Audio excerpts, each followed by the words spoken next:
I thought it would be interesting to do something different. I'm Dan McGinnis, real estate agent of over 30 years here in Phoenix, Arizona. So today I brought in a person to ask me a few questions. And we'll do this in two parts. 2 or 3 questions today, 2 or 3 questions tomorrow. That might be able to benefit someone who's thinking of getting a real estate license, or someone that's had a license 3 months, 6 months, and hasn't sold a home, or they've only sold 2 and they think, what am I doing wrong? So maybe some questions here that Jay is going to ask me that I'll answer might be able to benefit you. What is the best thing about being a realtor? The best thing about being a realtor probably is the freedom that you have. If I decided I don't want to work today, or I don't want to work this afternoon, or I decide I want to go play golf tomorrow afternoon, I can do it. You have to be very cautious about things like that. You can't do more of that and less of the work.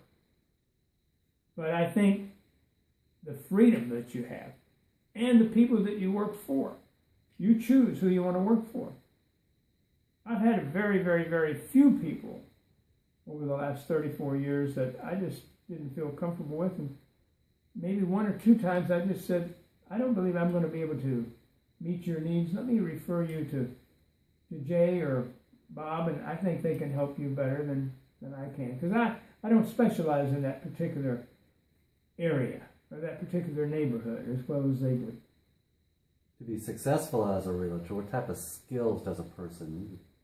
I believe the main skills are communication skills.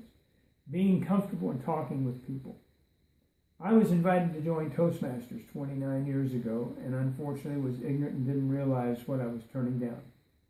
9 years ago, the same person invited me again, and I joined. If I'd have joined 29 years ago, I'd have easily have earned $1 million more than what I've earned in selling real estate. Not everyone is cut out for this, Jay. Some people are uncomfortable talking with other people. Some people are uncomfortable in being able to ask questions. You have to ask questions. Ask questions. Why are you moving? Where do you live now? What is it you don't like about where you are? Why would you want to live over there? There's all kinds of questions to ask a person and be able to build rapport with the person. It's really important. And to have confidence, that's another thing that you get in Toastmasters. You see, I could stand up and speak this afternoon for 3 hours about real estate, or for 10 hours tomorrow about real estate to 5,000 people. 9 years ago, I probably couldn't have done that. Although I published my first book about real estate, I didn't have the courage and the knowledge and the confidence to do that at that time. Is there any other skills besides communication a realtor needs?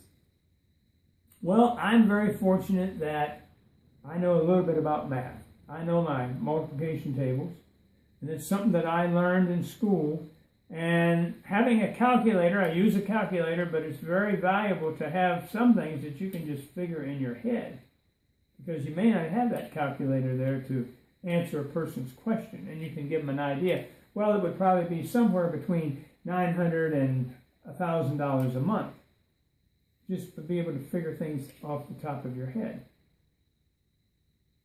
What is the worst thing about being a realtor? The worst thing about being a realtor, I would say, is the lack of income.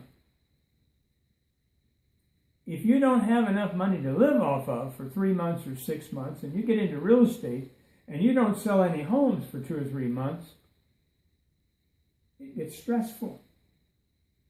And when that stress comes on, it sort of seems to shut down the brain to where you can't think, and you can't use your imagination, and you can't use your creativity skills as to how you're going to generate more income. And it just gets worse and worse.